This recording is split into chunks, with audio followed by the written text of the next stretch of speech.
All right. Once again, it's me, the Joke, Jack of all trades. You looking at a bucket, some recycled kitty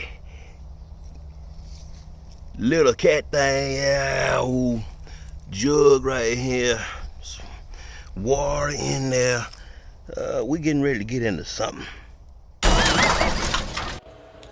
So what we noticed here is that messed up on the recording. Thought we was doing the play-by-play on what was gonna go on transferring this fish tank. Got over there and started off, so we had to remove the protein skimmer that was on front, take the screen off of the top of it. A lot of modifications have been done. He's showing me the Wi-Fi plugs that you can use to program the tank. So we went through and we started siphoning it out. That's one of the tools you know you're gonna have to need, and of course some buckets. So started sucking the water out, and I did a little bit of cleaning as we were doing it, so that you wouldn't have to, do all that. The clean sand be clean when you get it transported to where you were going to. So we sucked all of the detritus and all the bad stuff out of the bottom of it. After we got enough water out into the buckets, we started placing the coral and the live rock down into the buckets, spaced it out so that we didn't put anything on top where there was coral growth going, like the purple mushrooms in there, bird's nest, a few other items in there, green slime. So we got all that out, got the fish out last, placed them in the buckets with tops on them. And so we had to suck that stuff all the way down. That tank's heavy, even though it's a 13.5 with all of that material in there, the live rock. You need about a pound of live rock per pound per gallon of your tank. So all those pounds adding up, and a gallon of water being roughly 8 pounds for fresh water, and the salt adds to that just a tad. So even that small tank was still relatively heavy with all of that material being in there. So we had a couple of buckets that you want to take in there to get that stuff out of there, and then the last thing, like I said, is get the livestock out. Once we got the livestock out, of course we could break the tank down and start carrying it outside. So we removed the light that was on top, one of those night tops. So here we are after about a 30-35 minute drive from where we picked it up at to the new setup site. So first thing to do is get your stand in, of course, and have room to get to your electrical plugs. And then you set your aquarium in there. It's a Frugal 13.5 gallon, all in one setup. So here we are putting the live rock in. The sand was still in, a little bit of water at the bottom over the substrate. So we're trying to get the scape that we want.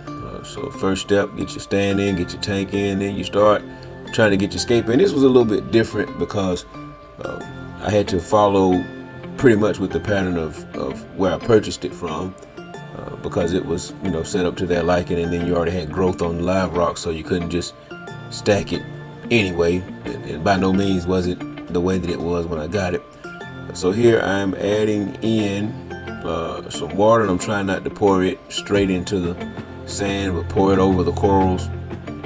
Got the water from Aquatic Cove, placing Madison shots out to them. So slowly pouring that water in 5-gallon jugs. Those are nice jugs. Got a good deal on those. Those are about $13 a piece at a local chemical place. No chemical ever been in them. They're just brand new food grade bottles. So put that in there. And so here I am trying to put water in, because you got the pump going. You want to get your pump and your heat going as soon as possible. So we're putting in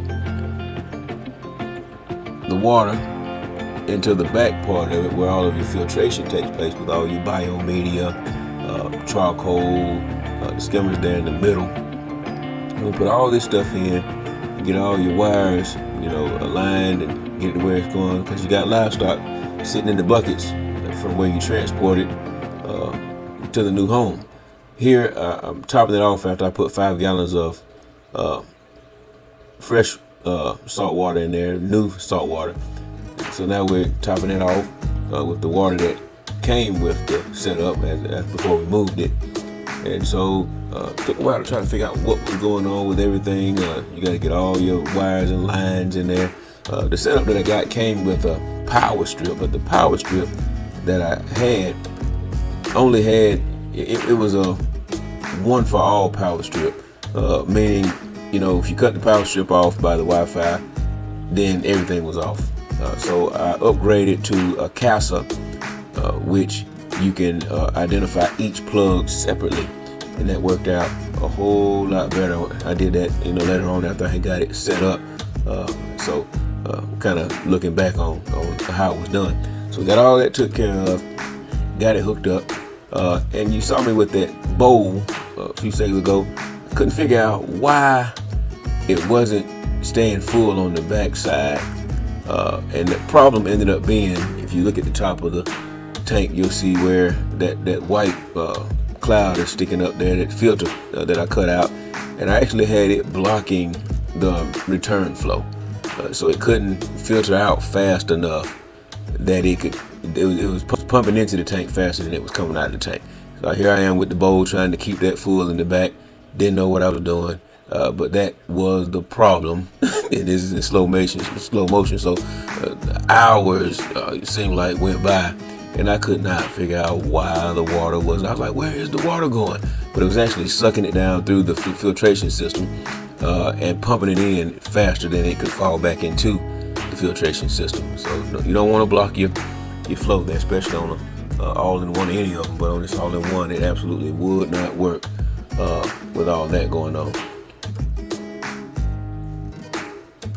So at this point, we've been there long enough to go ahead on and get the fish into the tank. So that's one of the main things you're working toward, especially when you're moving and trying to transport from one place to another, which might be a lot longer for someone else, but it was just a 30-minute ride for us. But breaking it down, getting over there, it was about a 5-hour process altogether.